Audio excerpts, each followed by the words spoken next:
하나님 말씀 받도록 하겠습니다. 요한복음 14장 25절로 27절에 있는 말씀까지 함께 받도록 하겠습니다. 하나님 말씀 신약성경 요한복음 14장 25절로 27절 말씀 우리 한 목소리로 함께 받겠습니다. 내가 아직 너희와 함께 있어서 이 말을 너희에게 하였거니와 보혜사 곧 아버지께서 내 이름으로 보내실 성령 그가 너희에게 모든 것을 가르치고 내가 너희에게 말한 모든 것을 생각나게 하리라. 평안을 너희에게 끼치노니 곧 나의 평안을 너희에게 주노라. 내가 너희에게 주는 것은 세상에 주는 것과 같지 아니하니라. 너희는 마음에 근심하지도 말고 두려워하지도 말라. 아멘. 이 시간 호산나 찬양대가 하나님께 찬양 드리신 후에 담임 목사님 나오셔서 참 평안을 원하세요? 라는 제목으로 생명의 말씀 주시겠습니다.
할렐루야. 자, 우리 옆 사람과 이렇게 덕담을 좀 해보면 좋겠습니다. 옆자리에 앉으신 것 자체가 기적입니다. 오늘 성가대가 참 찬양 잘하셨는데 수뇌보라고 하는 찬양이 옆 사람 마시고 어쩌면 그렇게 수뇌보처럼 생기셨어요. 안 하시고 계신 분은 꼭 마네킹 같아요. 한 소년이 있었습니다. 그가 16살이 되어서 카르타고라고 하는 곳으로 유학을 가면서 방탕한 삶을 시작합니다. 이 유학이 잘못되면 그런 거 옛날이나 지금이나. 그는 마니교라는 이단에 빠지기도 하고 술과 여인들을 즐기면서 막 온갖 쾌락과 욕망을 즐기며 살았어요. 그래도 어느 날 더러운 욕망과 정욕에 사로잡힌 자신의 비참한 모습이 스크린처럼 쫙 지나가고 있는 거예요. 아, 나는 왜 이렇게 욕망의 노예로 살아가고 있단 말인가? 왜 이렇게 비참하게 살아가고 있단 말인가? 나의 어머니는 지금도 나를 위해서 눈물로 기도하고 있는데 왜 나는 이렇게 살아가고 있단 말인가? 죽고 싶었습니다. 갑자기 자살 충동이 느껴졌어요. 근데 바로 그때 이웃집에서 어린아이들의 노래 부르는 소리가 들려졌습니다. 톨레레고 톨레레고, 들고 읽어라 들고 읽어라. 그에게 어린아이들의 목소리는 마치 하늘로부터 내려오는 하늘의 음성과 같았습니다. 그래서 그는 서재로 달려가서 무작정 성경을 폈습니다. 그 유명한 로마서 13장 12절로 14절의 말씀입니다. 자, 한번 같이 읽어보실까요? 시작. 밤이 깊고 낮이 가까웠으니 그러므로 우리가 어둠의 일을 벗고 빛의 갑옷을 입자. 낮에와 같이 단장에 행하고 방탕하거나 술 취하지 말며 음란하거나 호색하지 말며 다투거나 시기하지 말고 오직 주 예수 그리스도로 옷 입고 정욕을 위하여 육신의 일을 도모하지 말라. 그 말씀이요 광명한 빛이 되어가지고 심장과 피부를 찔렀습니다. 순간 그 가슴에 소용돌이치던 폭풍과 죽고 싶어하는 마음, 혹시라도 오늘 이 자리에 혹시라도 죽고 싶어하는 마음이 있으면 그거 다 썩 물러가 버리시기를 축원합니다. 아, 이렇게 살기 좋은 시대에 왜 죽으려고 그래요, 여러분? 그 폭풍이 지나가고 온몸에 참된 평안과 기쁨이 쫙 찾아왔어요. 그 욕망, 쾌락의 욕망에 젖어 살았던 그 더러운 삶도요, 시궁창의 삶도 다 물러가 버리고 이제는 거룩을 추구하고 경건을 사모하는 그러한 자유를 누리게 되었다 이 말이요. 그가 누구냐? 유명한 사도 바울 이후에 가장 위대한 교부, 기독교 교리의 그야말로 근간을 이룬 위대한 성 어거스틴이라고 하는 사람입니다. 그는 젊은 날 자신이 지었던 모든 죄악을 하나님 앞에 회개하며 쓴 참회록에서 이렇게 고백하고 있어요. 오 주님, 인간은 주님께 돌아오기 전에는 참 평안을 느끼지 못합니다. 제가 주님 앞에 너무 늦게 돌아온 것을 용서하여 주옵소서. 오늘 여러분, 방탕한 삶을 다 우리가 정리하고 주님 앞에 돌아온 것이 기적이고 은혜요, 이것이 축복임을 믿습니다. 목사님, 저는 방탕한 삶을 안 살았는데요. 주님 떠난 것 자체가 방탕함입니다. 여러분, 참 평안이라고 하는 것은요, 주님 앞에 돌아올 때만 느낄 수 있는 거예요. 오늘 이 밤, 오늘 이 시간도 참 평안을 느끼시기를 축원합니다. 현대인은 불안합니다. 그들은 컬트 무비를 좋아하며 영화 감독들은 역시 엽기적이고 아주 잔인한 장면을 연출합니다. 얼마나 잔인하게 영화를 만드는지. 그런가 하면 젊은이들은 광란의 폭력성을 분출합니다. 어디론가 쉴 새 없이 문자를 하고, 이 세상에 예배 시간, 설교 시간에도 문자를 하는 사람들이 있습니다. 여러분, 그 핸드폰 그래도 잘 소중하게 간직하시길 바랍니다. 그들은 잡음과 소음이 혼합된 파열음악을 좋아합니다. 왜? 불안하기 때문에요. 일반적으로 인간은 누구나 어머니 자궁 안에 있을 때 편안함을 느낍니다. 따뜻한 물 속에서, 양수 속에서 쿠션을 느끼면서 아주 그냥 물침대에 자는 것처럼 얼마나 안락함을 느끼는지 몰라요. 엄마가 모든 걸 다 해줘요. 영양분을 다 해줍니다. 엄마가 숨도 쉬어주고 모든 걸 다 공급해주니까 불안할 것 전혀 없어요. 근데 태어날 때부터 고통을 느낍니다. 탯줄을 자르는 순간부터 이제 자기가 숨을 쉬어야 되고 자기가 젖을 빨아먹어야 됩니다. 이진열에 누군가의 도움이 필요해. 그래서 막 으야 하고 울어대요. 나 좀 도와줘. 앞으로 살아갈 것이 두렵습니다. 걱정스럽습니다. 더 이상 그런 엄마의 따뜻한 자궁 속에 들어있지 않습니다. 태어나는 순간부터 버려진 존재, 상처받기 시작합니다. 그때부터 아이는 욕망을 가져요. 누군가 내 도움이 필요해. 누군가 내 손을 잡아줘야 돼. 나를 도와주지 않으면 나는 살아갈 수가 없어요. 그래서 그 욕망 때문에 막 애들은 울어댄다는 것입니다. 그런데 어떤 종교에서는 이 인간의 원초적이고 근본적인 불안을 없애는 건 길은 건 뭐냐? 욕망을 없애야 된다. 욕망. 인간의 욕망이란 무엇을 가지려고 하는 것뿐만 아니라 누구를 의지하려고 하는 것 자체도 욕망이다. 그리고 이 욕망 때문에 인간에게 근심이 오고 불안이 온다는 것입니다. 그러니까 이 욕망을 버려야 된다는 거 뭐 일리가 있지요, 다. 그러나 근본적인 해결책이 될 수가 없어요. 인간은 뱃속에서부터 불안해하는 존재입니다. 아무리 어머니의 자궁 속에 있는 양수가 나를 따뜻하게 해주고 포근하고 안락한 쿠션을 제공해 준다 할지라도 태아는 불안해요. 우리 엄마가 헷가닥해가지고 나를 또 낙태해 버리지는 않을까. 여러분, 이 낙태 참 곤란한 겁니다. 이 낙태에 대한 공포와 생명 위기에 대한 불안감을 느낀다는 거요. 태아가 낙태에 대한 불안감이 있는 것처럼 여러분, 우리 모두는 미래에 대한 불안감이 있습니다. 무엇보다 죄에 대한 불안감, 그리고 불확실성 시대 속에서 살아가기 때문에 더욱 미래가 불안할 수밖에 없는 거예요. 누가 불안을 가져다 주지도 않는데 존재적인 불안을 느끼고 이걸 가리켜서 실존주의 철학자들은 실존적 불안이라고 합니다. 더구나 죽음에 대한 불안은 얼마나 두렵습니까? 인간은 어떻든 누구나 평안을 원한다는 겁니다. 그것도 세상과 육신의 평안이 아닌 참된 평화.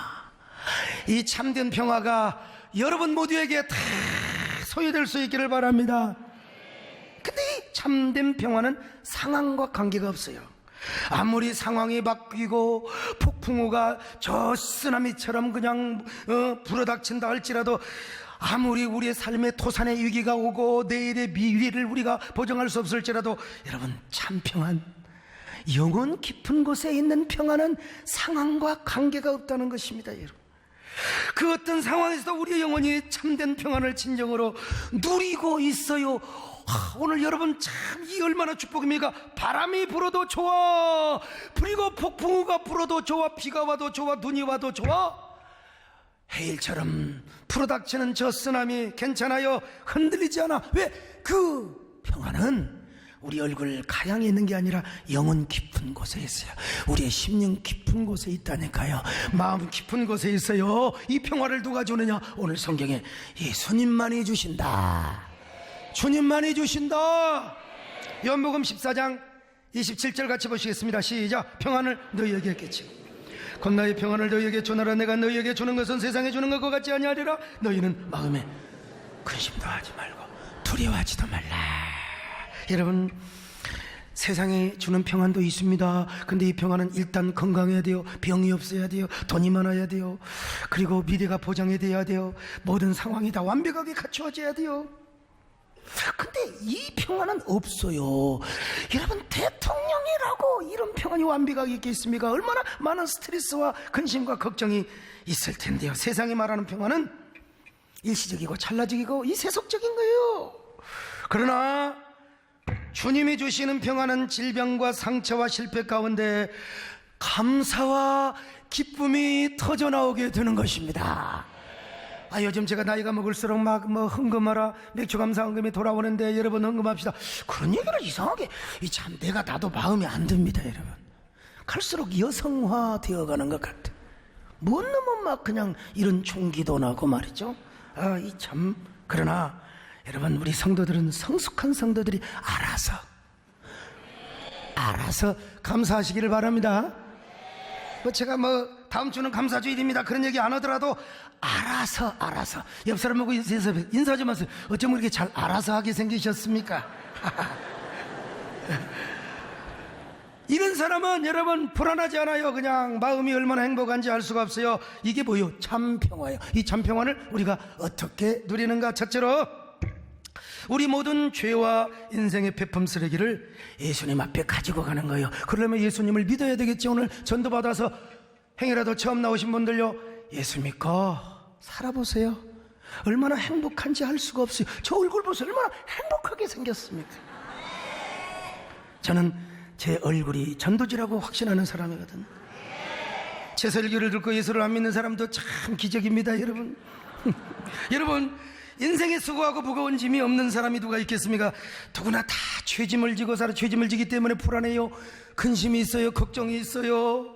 그러나 예수 그리스도를 구주로 모시고 왕으로 모시고 살아가는 사람은요, 근심, 불안 이거 왔다가도 그냥 물러가게 되어 있습니다. 유턴해서 도망가 버려요.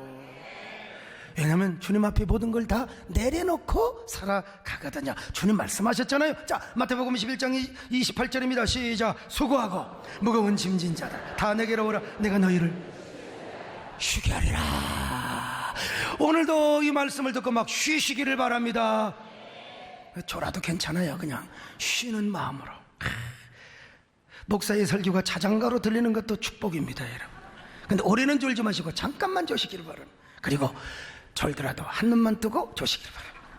그런데 그리스도를 왕으로 모시지 않고 자기 힘으로 인생을 살아가는 사람 고달파요. 다 똑같은 것 같지만 얼마나 고달픈지 몰라. 인생의 모든 수고와 짐이 얼마나 많은지 몰라요. 누구를 맞다나 108번뇌를 경험하고 살아갑니다. 반면에 모든 죄와 근심과 불안의 짐을 주님께 맡기고 살아가는 사람은요, 평안을 누리고 참된 안식과 행복과 기쁨을 누리고 살아가는 거예요. 저는 이렇게 사니까 비교적 자유롭습니다. 설교도 거침이 없습니다. 그래서인지 저와 인터뷰를 하셨던 조선일보 최보식 선임 기자님이 저에게 뭐 이런 질문을 하는 거예요. 목사님, 내가 목사님 설교를 들어보니까 좀 약장수 티가 나더라고. 참, 내가 그랬죠, 기자님. 어떻게 저한테 약장수 티가 난다고 합니까? 자세히 보면 엿장수 티까지 날걸요? 이 대답이 더 훌륭해야 돼요. 목소리를 들어보면은 아마 뱀장수 큰아들 인상도 나올 거예요. 그렇지만요, 제 설교 5분만 들으면 중독성이 있어요. 이렇게 좀 자신감을 갖고 살아야죠. 어쨌든 엿장수 이야기가 나온 김에, 엿장수는 과거의 신비 그 자체였습니다. 엿장수는요, 시골에서 돈도 안 받고 현찰 안 받았습니다. 아무짝에도 쓸모없는 온갖 폐품 쓰레기만 받았습니다. 아이고, 아무짝에도 쓸 곳이 없는 철사뭉치, 헝겊, 심지어는 빈병이요, 헌옷, 고무신짝 떨어진 거, 머리카락 뭉치 벌써 동구 밖에서 엿사세요. 이 엿장시 가인은 누구 맘대로, 엿장시 맘대로 선 거예요. 이러면 동네 애들은 말이요, 막 벌써 파블로스의 조건반사의 법칙에 의해서 군침이 샥 돌아요.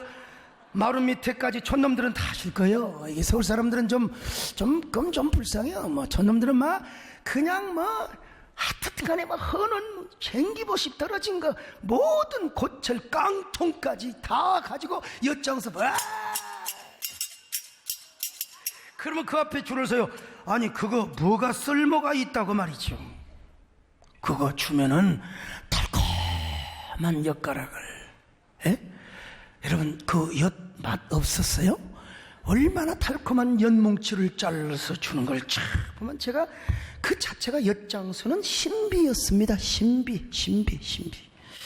근데 제가 예수 믿고 목사가 되어 보니까 우리 하나님이 어떤 하나님이냐? 엿장수 같은 하나님이십니다, 여러분. 우리 인생 자랑할 게 뭐가 있어요? 솔직히 여러분 인생의 삶 속에서 막 단물 나고 한잔에 행복하고 그래요?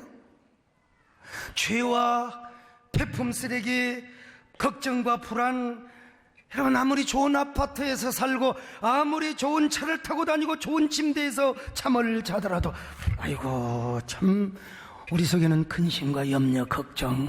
오죽하면 막 우리 유성군 장로님은 유도가 8단인데 막 가위 눌러가지고 유리창을 깨불고요. 그 마음에 지금 뭐가 있다는 거 아닙니까? 근데 우리 하나님은 우리에게 받으시고자 하는 것이에요. 오늘 11조도 가져오시고 헌금도 가져오셨지만 그 헌금보다 기뻐하는 게 뭔 줄 아세요? 여러분 속에서 나오는 폐품 쓰레기요. 우리 몸은 죄악 공장이요. 어쩔 수 없이 마르틴 루터가 말하는 것처럼 우리는 어쩔 수 없이 죄를 지어야 되는 사람입니다. 그런데 우리 몸에서 나오는 죄와 눈물과 한숨의 보따리가 있어요. 염려와 근심, 시험, 걱정, 근심, 모든 괴로움 없는 사람이 어디가 있겠습니까? 근데 이걸 주님이 받기를 원하세요. 이걸 받으시고 주님은 우리에게 뭘 주느냐? 엿가락을 주시는 거예요. 우리에게 여포다리를 주시는 것입니다. 기쁨의 엿가락, 행복의 엿가락, 평화와 평강의 엿가락을. 그래, 우리 하나님이 얼마나 좋으신 분이야, 얼마나 보배로운 분입니까?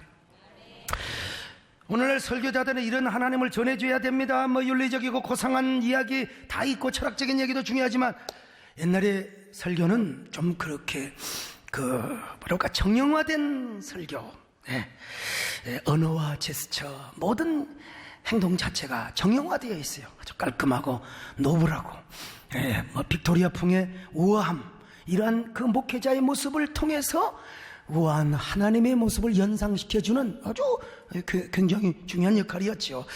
근데 요즘 저도 그런 모습을 많이 보이려고 하죠. 제가 얼마나, 저도 사실 우아하게 생겼지 않습니까, 사실. 그러나 요즘은 정형화 시대가 아니라 스토리텔링 시대고 내러티브 시대입니다. 그래서 요즘 이제 신설교학을 주장하는 설교학자들이 뭐라고 하느냐, 목사가 우아하려고만 하지 말고 목사는 하나님의 광대도 돼야 된다. 맨날 광대가 되면 안 되겠지만, 그래서 저도 엿장수 같은 하나님을 보여주기 위해서 품격이 상하지만 어떨 때는 광대 노릇도 하고, 저 이렇게 하잖아요. 아무나 이렇게 하는 줄 알았어요. 이게 구할래야 구하기도 힘듭니다, 여러분. 생각하면 우리 하나님께서 얼마나 엿장수 같으세요. 우리를 얼마나 사랑하는데, 죄밖에 모르고 페폼세례밖에 자랑할 것이 없는데 그게 뭐가 대단하다고 그걸 우리의 눈물을 받으시고 스트레스 불안을 받으시고 우리에게 참된 평화와 기쁨의 행복의 엿가락을 주시는 하나님.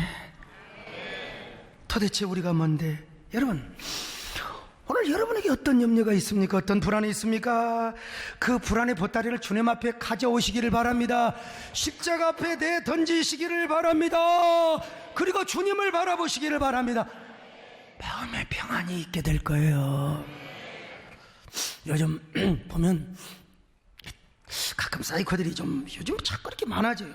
남 욕하고 공격하는 재미로 사는 사람들 얼마나 많은지 몰라. 저는 뭐 그런 거 잘 안 봅니다.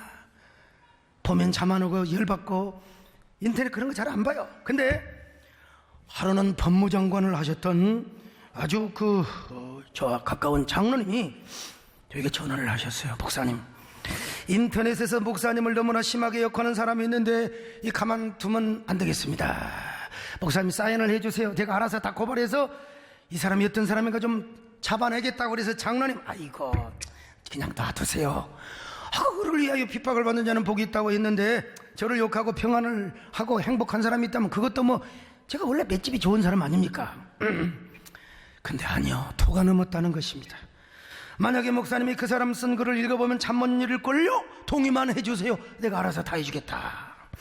몇 번을 거절했습니다. 그리고 모든 걸 다 내려놨어요. 그냥 신경 안 쓰고 안 한다고 하고 몇 번을 거절하면서요, 아이고 뭐 나라도 욕하고 행복하면 얼마나 좋겠는가. 그 험한 모욕적인 소리 뭐 뻔하겠지. 근데 또 한편으로 생각하니까요, 어이 참, 이 새끼가 왜 나를 욕을 해, 못된 인간이. 또 그런 마음이 들어요. 여러분, 사람이요, 오늘 우리 교육감님이 오셨는데 교육감님 뒤에서 막 감자나 먹으라고 그러고 말이야. 그럼 누가 좋아하겠습니까, 교육감님이요? 아니, 누가 좋아하겠어요? 대통령도 다 이렇게, 다 이렇게, 이 뭐요? 이 여론, 지지율이 높아져야지 말이야. 그냥 5%, 10% 하면은 얼마나 열받겠습니까, 그냥. 그래서 조금 또 불쾌감이 생기려고 그래, 어느 날. 아이, 참, 나같이 열심히 일하는 사람, 내가 뭐 공익을 위해 일하지, 내가 무슨 언제 사익을 위해서 일하는 우리 백도원 목사님 그렇지 않습니까? 서상기 의원님도 오셨네요. 백도원 목사님, 제가 공익을 위해서 일하지요. 에이, 그러다가 또 사람 마음이 왔다 갔다, 모든 거 속이 상하지만 모든 스트레스와 걱정과 근심을 십자가에 맡기고 하나님께 찬양을 또 드렸습니다, 여러분요. 그랬더니 한순간에만 그 모든 스트레스와 그 모든 뭐 불안이라든지 근심, 걱정, 염려, 이거요 한순간에 싹 지나가고 완전히 뭐 누구 말 맞다나 해탈의 경지에 올라가더라고. 여러분 한번 해봐요. 오늘 어떤 스트레스가 있어요, 그거 가져왔으면 주님 앞에 다 맡기고요, 저와 함께 한번 노래 한번 불러봐요. 그러면 여러분 가슴속에 있는 불안이 다 물러가게 될 것입니다. 슬픈 걱정 탄자 내 맘대로 갈보리 십자가 위에서 죄짐이 놀라운 사랑의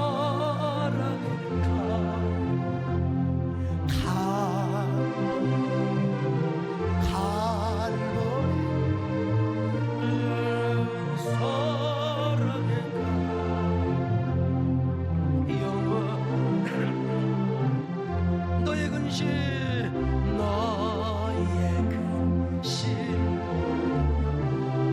주께 맡기어 갈보리 십자가 위 죄짐이 부려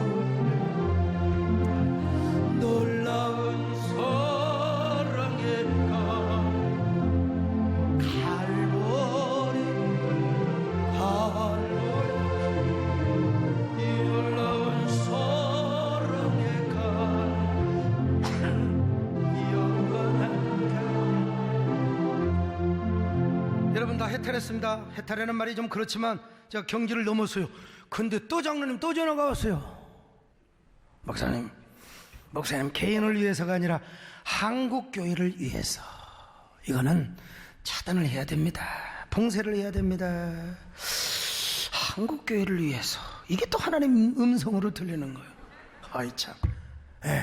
보니까 저만 욕하는 게 아니에요. 서울의 어느 목사님은 사탄의 왕자고 또 마귀의 장자고, 어떻게 그런 말을 할 수가 있어요. 나는 괜찮아, 아직 젊으니까. 그래서 어쩔 수 없이 그냥 아이고 사인 하나 해줬어요. 근데요, 저도 누군가를 좀 알고 싶었어요. 그것이 알고 싶다 있잖아요. 그래서 봤더니 요즘 경찰들 참 능력 대단하대요. 2주 만에 그 사람이 어떤 사람을 딱 잡아버렸어요. 2주 만에. 제가 물어봤어요. 왜 그렇게 나를 욕했느냐고. 그랬더니 첫째는 스타일이 안 맞고, 스타일이 안 맞는다고 자기가 뭐 하면 되는 거지. 내 스타일이 어째서. 참. 두 번째는 뭐냐, 너무 잘 나가서 깨끗하게 없는 걸로 하자. 용서해 주었습니다. 그러니까 얼마나 마음이 참 편안한지 알 수가 없어요. 근데 그분이 용서받은 주제에 또 한 가지 질문이 있다네. 참 하여간요, 그래 물어보라고 그랬어요. 그랬더니 왜 소 목사님은 이미 죽은 김대중 대통령의 추모 예배를 드려주며 설교할 때 그분을 평화의 서다라고 했습니까? 그분 예수 믿는 사람도 아니고 가톨릭 종교를 사실 저도요, 돌아가신 지 한 1, 2년까지는 해도 되는데, 우리 김영진 장로님한테 잡혀가지고 제가 억지 춘향이가 사실 된 거예요. 5년을 제가 묘역까지 가서 제가 계속 국회에서도 예배드리고. 근데 제가 이렇게 대답을 했어요. 아무개님, 내가 직분을 안 불러요?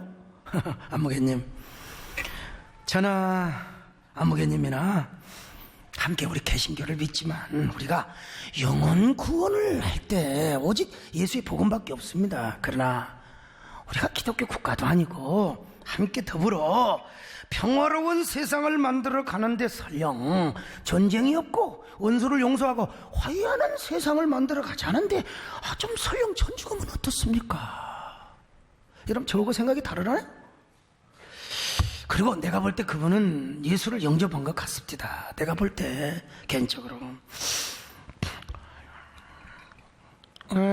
존경하는 여러분들이 웃어버리면 내가 못 한다니까. 분명히 예수를 믿었던 분이요. 그리고 제가 설교를 하면서 제가 성대 모사를 이호여사 앞에 아주 완벽하게 냈거든요. 민족문제라고 하는 것은 정말 하자면 굉장히 인내심이 필요하다 했는데, 여러분 생각해 보세요.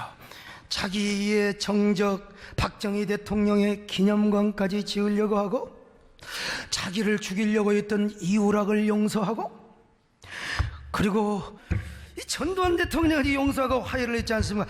여러분, 이 정도면 우리가 국민 앞에 평화의 소대라고 해도 되지 않습니까? 한국님, 너무 호미식 사고에 갇혀서 호미질만 하지 마시고, 요즘은 드론을 띄우는 시대입니다. 드론식 사고를 가지고 폭넓게 생각하셔야지요. 그리고 그분의 부인은 교회 장로였습니다. 그분의 그 영부인을 위로하고 또 함께 정치했던 분들이 몇 가지 와서 예배 드리는데 격려 차원에서도 그런 말도 해야지. 그러니까 그분이 예, 알겠습니다, 충분히 이해가 되었습니다 라고 하는 거예요. 두 번째, 하나님과의 올바른 관계를 이루는 거예요. 신약 성경에서 평안을 헬라어로 에이레네라는 말은 무슨 말이냐? 여러분, 그 그리스 소도시 부족 국가에서 스파르타, 아테네를 비롯해서 막 맨날 전쟁하고 치고박으면 부인들이, 자녀들이 걱정하는 거예요. 우리 아빠, 우리 남편 전쟁터에 끌려가서 또 죽으면 고가 되는 거예요. 그래서 전쟁만 했다면 애들이 불안해하고 막 그냥 엄마들이 불안해하는 게 이걸 불안이라고 한다 이 말이요. 그러나 소도시 부족 국가에서 야, 우리 이제 더 이상 전쟁하지 말자, 전쟁해봤자 과부만 생기고 남자들 죽고 전쟁하지 말자, 이런 조약을 해놓은 걸 에이레네라고 했습니다. 에이레네. 오늘 이란 말은 우리 국민들에게 참 남의 일이 아닌 것처럼 느껴지지 않습니다. 지금 우리나라는 종전이 아닙니다, 휴전입니다. 공교롭게도 오늘은 6월 25일 6.25 전쟁 67주년을 맞습니다. 1950년 6월 25일 우리가 어떻게 그날을 잊을 수가 있겠습니까? 수많은 세월의 강물이 흘러갔지만 그 새벽의 포성소리와 절규, 사선을 넘나드는 사람들의 비명소리는 아직도 우리의 귓가에 쟁쟁하게 울리고 있는 듯하지 않습니까? 과연 이 6.25 동란은 한민족 역사에 있어서 가장 비극적이고 치욕적이고 가장 비참한 동족 상잔의 비극이었습니다. 그래서 그때 남과 북에서 1000만 이상 가족이 발생하였고, 아니 세상에, 남편을 잃은 전쟁 과부가 50만 명이에요. 50만 명. 부모를 잃은 전쟁 고아가 10만 명에 이르렀습니다. 거리와 거리마다, 마을과 마을마다 부모를 잃은 어린아이들의 울음소리와 사랑하는 남편을 잃은 아낙네의 비투하는 내 곡소리가 대한민국 방방곡곡을 진동하였어요. 그때 아버지와 어머니를 잃고 자식을 잃고 사랑하는 아내와 남편을 잃어야 했던 사람들의 슬픔과 고통이 지금도 우리 민족의 가슴마다, 그리고 한반도의 땅에 얼룩져 있어요. 우리가 이 날을 어떻게 잊을 수가 있습니까, 여러분?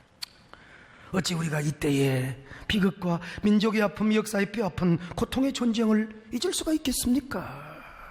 그러므로 여러분, 이 한반도 땅에는 전쟁이 없어야 됩니다. 그래서 이제는 휴전에서 종전 협상으로 이루어지고 평화 협정으로 맺어지고 평화의 꽃길이 열려지면서 동시에 피 흘림이 없는 복음적 평화 통일이 이루어져야 될 줄로 믿습니다.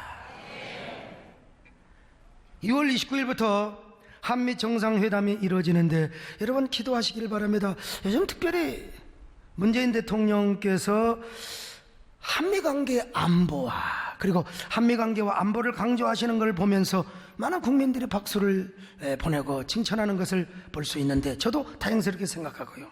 이것을 기반으로 해서 평화통일의 그랜드 디자인, 이 개념 설계를 잘 좀 하셨으면 좋겠다, 이런 바람을 가져봅니다. 아무튼 간에 우리나라에서 절대로 동족 상잔의 비극이 다시는 일어나서는 안 된다는 의미에서 우리는 올해도 변함없이 11년째 참전용사 행사를 해왔고, 우리가 수치를 잊지 않기 위함이며 이런 일을 하는 걸 통해서 전쟁의 비극이 일어나지 않고 평화 통일을 갈망하는 의미에서, 어떤 사람은 이런 거 한다고 당신 너무 꼴통, 여러분 한쪽으로만 보면 안 됩니다. 저는 꼴통이 아니라 아주 너그러운 사람 아닙니까, 여러분? 얼굴도 보세요. 얼마나 이렇게 좀 그 원만형 아닙니까, 여러분? 응? 어떤 사람은 그래 생긴 사람도 있고. 문재인 대통령께서도 그동안 우리가 섬겨왔던 참전용사 초청 행사에 감사의 마음을 표현하시면서 격려와 축하의 메시지를 보내주시죠. 다른 건 다 몰라도 11년째로 이렇게 해오신 서광석 목사와 세덴교회, 서광석 나오죠? 서광석 세덴교회가 이렇게 잘했다는 거, 여러분. 이처럼 국가 간에는 다시 전쟁하지 말고 조약을 맺고 협정을 맺어놓은 상태를 뭐라고 그러냐? 에이레네라고 합니다. 그런데 이 단어를 성경에서 그대로 차용해서 썼어요. 뭘 강조합니까? 야, 진정한 평화를 맺으려면, 진정한 평화를 누리려면 하나님과 우리와 올바른 관계를 맺어야 된다. 왜냐면 하나님과 우리와도 싸워요. 주일 성수를 해야 되는데, 11조를 해야 되는데, 성령의 감동에 순종해야 되는데, 안 하면 우리 속에서 괜히 전쟁을 합니다. 할까 말까 할까 말까 전쟁을 하는 거예요. 안 하면 계속해서 꿈자리도 이상해요. 마음에 전쟁이 오고 막 불안이 옵니다. 근데 그걸 순종해버리고 나면 얼마나 우리 마음이 개운한지 알 수 없어요. 얼마나 평안한지 알 수 없어요. 성령의 감동을 따르시기를 바랍니다. 옆 사람 보고 인사 좀 하세요. 어쩜 그렇게 마음이 개운하게 생기셨습니까?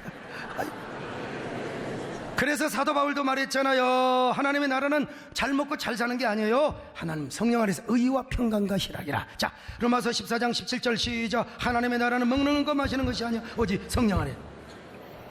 할렐루야. 하나님과 나와 올바른 관계, 의는 평강을 갖다 줘요. 평강은 기쁨을 갖다 주는 거예요. 근데 우리 예수님께서 이 평강을 어떻게 주느냐? 보혜사 성령을 통해서 주신답니다. 자, 요한복음 14장 26절 시작. 보혜사 곧 아버지께서 내 이름으로 보내실 성령, 그가 너희에게 모든 것을 가르치시고 내가 너희에게 많은 것을. 파라클리토스는 뭐냐? 이 그리스에서는 법정 용어입니다. 변호사. 재판받을 때 변호해 주는 거요. 그러나 이스라엘로 와서 어머니에 대한 또 다른 별칭으로 쓰여졌습니다. 이스라엘의 아버지는 막 엄격해가지고 옛날 저희 아버님처럼 격길로 가고 막 걷다가 전기보습 걷다가 엿사 먹으면 그 반 죽어요. 다리 몽둥이 분질러져요. 그 아버지 사랑을 의심해요. 어떻게 아버지가 돼가지고 나를 이렇게 체벌할 수 있단 말인가? 이건 내가 사생 아니야 하고 막 씩씩거려요. 우리 사춘기 애들 막 그러잖아요. 그럴 때 엄마가 가서 이놈아 이 못난 놈아, 네 애비가 너가 아버지가 너를 미워서 그런 줄 아느냐 이놈아. 남 같으면 아버지가 상관도 안 해. 너 잘 되라고, 너 좋은 사람 되라고 이놈아. 아버지가 너 때리고 울고 있는데 이 자식아. 그러면 이제 애가 헷가닥해가지고 다시 아버지한테 가서 아버지 잘못했어요. 제가 잘못했어요. 그리고 이제 아버지와 아들의 관계를 잘 올바른 관계로 만들어주는 그 역할을 이스라엘에서 어머니 파라클리토스라고 했어요. 여러분, 그렇습니다. 하나님과 우리와의 올바른 관계를 누가 만들어주냐? 오늘 우리 안에 계신 성령께서 하십니다. 성령께서. 그러므로 여러분 언제나 성령의 감동에 순종하시기를 바랍니다. 그 성령께서 하나님과 우리와 올바른 관계를 맺고 있는데, 여러분 얼마나 하나님과 올바른 관계를 맺고 계십니까? 그럴 때 우리 속에 누구도 말릴 수 없고 뺏어갈 수 없는 평강과 평화, 이게 넘치는 거예요. 여러분 마음의 전쟁을 중단하시기를 축원합니다. 마지막 세 번째로 주님이 맡겨주신 사명을 잘 감당하는 것입니다. 오토텔릭이라는 말이 있어요. 그 자체의 목적이 있는, 다시 말하면 내가 좋아서 하는 거예요. 내가 좋아서 과원에 가서 봉사하고, 내가 좋아서 내가 양로원에 가서 봉사하고, 복지관에서 봉사하고, 내가 좋아서 주일학교 교사하고, 내가 좋아서 성가대하고, 할렐루야 성가대, 내가 좋아서 주차 봉사하고, 내가 좋아서 식당 봉사하고. 근데 이게 의미가 있죠. 가치가 있죠. 근데 이게 한계가 있는 게, 내가 싫을 때가 있어요. 가끔 내가 오늘 기분 나빠. 비가 오니까 난 주차 봉사하기 싫다 이거야. 오늘 기분 나빠. 난 오늘 성가대만 하고 설교 안 듣고 나갈 거야. 막 이럴 때가 있어요. 그런 마음이 있어요. 이 오토텔릭은 한계가 있어요. 그러나 오토텔릭을 넘어서 내가 싫어도 끝까지 억지 춘향을 넘어서 억지 십자가를 지고 해야 될 게 있는데, 그게 뭔 줄 아세요? 사명인 줄로 믿습니다. 사명이 생명이기에, 사명이 축복이기에. 은혜 받을 때는 스스로 감당합니다. 그러나 항상 은혜가 충만합니까? 우리 장로님들, 우리 교회 당회의 캐치프레이즈가 뭔 줄 아세요? 믿음이 없으면 을이라도 있자.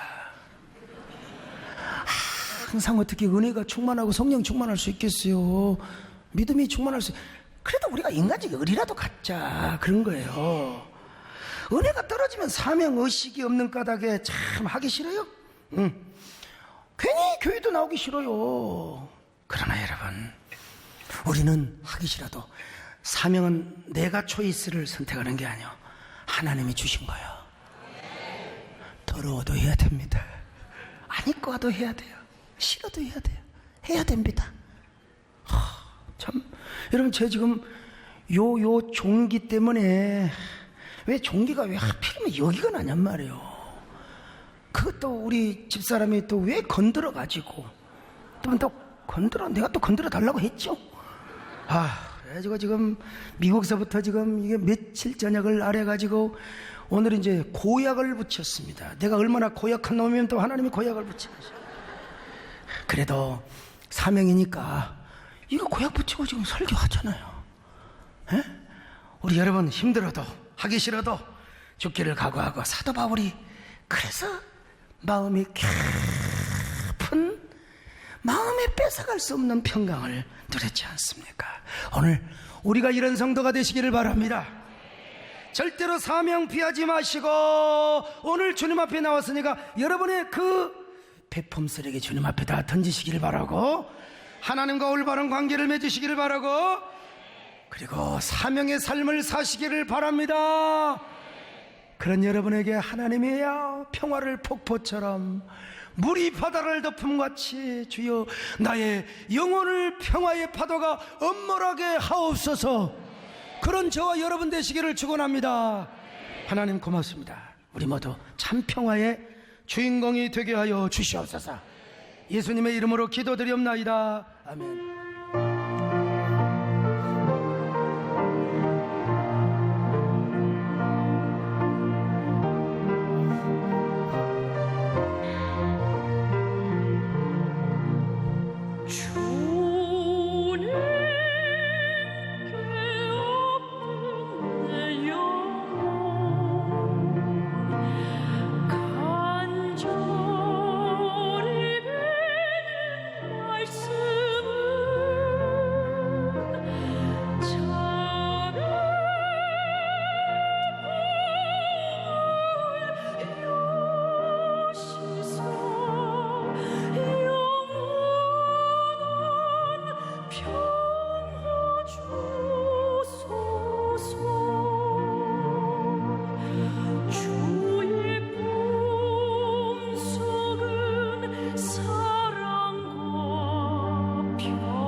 주의 품속은